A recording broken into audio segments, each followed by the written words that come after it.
คิดโทษแก้วตาจึงถามเข้ามาบ่แม่นแถลงอยากขอมานั่งแยงสาวสีแพงไม่ทองน้องลาใจเรสวานมีสุขอย่าให้อายทุกข์ซอกหานาเวียนนัดกันเถื่อหน้าจะมาเยี่ยมยามแม่กินข้าวน้ำบ้านนาลิวอยู่สงเลี้ยวฝั่งน้ำซ้ำเห็นสาวลงอาบน้ำใต้ฟ้าสีครามยามบ่ายย้อนทรงด้วยข้ามน้ำซ้ำน้องยังวิดน้ำใส่อาย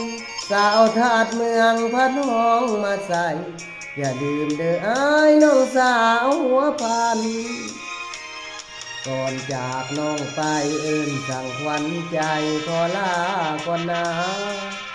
บ่ดนอายจะกลับมาหน้าสักกลางอย่าลืมคำมัน